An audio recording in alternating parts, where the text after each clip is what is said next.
કરી ત્યારે ફોન ઉપાડી લેતા હો તો ભાઈ. શું તકલીફ છે બોલો? જોરથી બોલો, કાંઈક જોરથી બોલો, નહીતર ફોન કાપી નાખીશ. જોરથી બોલો. હા, એ તો ખરા હોય જ, આગળ બોલો ને.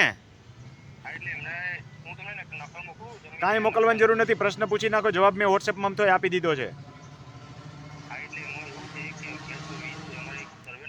તમારો રસ્તો બીજાએ રોકેલો છે ને, બંધ કરેલો છે ને, તો મામલતદાર કોર્ટમાં ફરિયાદ દાખલ કરવાની થાય. એ તો મેં તમને લખીને આપી દીધું. હવે શું પૂછવું છે એ બોલો.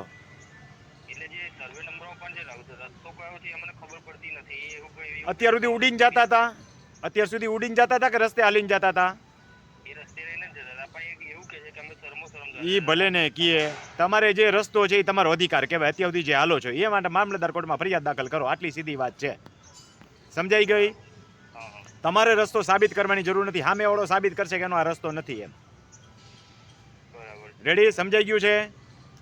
વોટ્સએપમાં તો જવાબ લખી દઉં છું, એટલાથી સંતોષ કેમ નથી થતો? રોજના 300 જણાના મેસેજ હોય, 300 જણાને ફોન કરવા શક્ય નથી. વોટ્સએપથી માહિતી આપી દે એટલે આવી જવી જોઈએ. દરેક વ્યક્તિ જો આગ્રહ રાખે કે મને ફોન કરે તો ક્યાંથી હાલે? ઓકે, જવાબ મળી ગયો, સમજાઈ ગયો? ખેડૂત મિત્રો, મોટાભાગે ખેડૂત મિત્રોની તકલીફ એ છે કે એમને કાં સમજાતું ઓછું હોય છે, અથવા તો એવો આગ્રહ હોય કે ભાઈ મને ફોન કરે.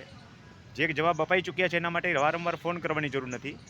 ઉપરાંત હવે પછીના તાલીમ કેમ્પની અંદર આપણે આ જ બાબત કરાવવી છે કે જે ખેડૂતોને મામલતદાર કોર્ટમાં માનો કે રસ્તા અંગેની ફરિયાદ દાખલ કરવી છે, પાણીના નિકાલ અંગેની ફરિયાદ દાખલ કરવી છે, એ માટે એડવોકેટ રાખવા પડે છે. કારણ કે જેને ફોનમાં માહિતી સમજાતી નથી તો એડવોકેટ રાખવા પડે. એના બદલે આપણે એને તાલીમ આવી બધી આપીશું. એટલે કે કેસ જે છે એની પ્રક્રિયા શું હોય, કેસ કેવી રીતે દાખલ કરવો, કેસનું ડ્રાફ્ટિંગ કેવી રીતે કરવું, જેથી કરીને કેસ મજબૂત થાય અને કેસ ટકી શકે. આ માટે યુટ્યુબ ચેનલ જોતા રહો.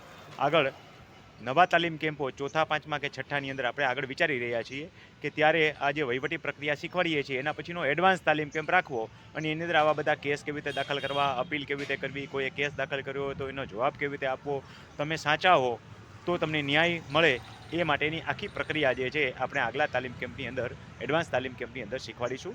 યુટ્યુબ ચેનલ જોતા રહેજો એટલે નવા તાલીમ કેમ્પની પણ માહિતી મળશે. અને આ તાલીમ કેમ્પમાં જે માહિતી અને તાલીમ આપવામાં આવશે એની હાઇલાઇટ્સ પણ આપણે યુટ્યુબમાં મૂકીએ છીએ, એ પણ ઘણાને ઉપયોગી થશે.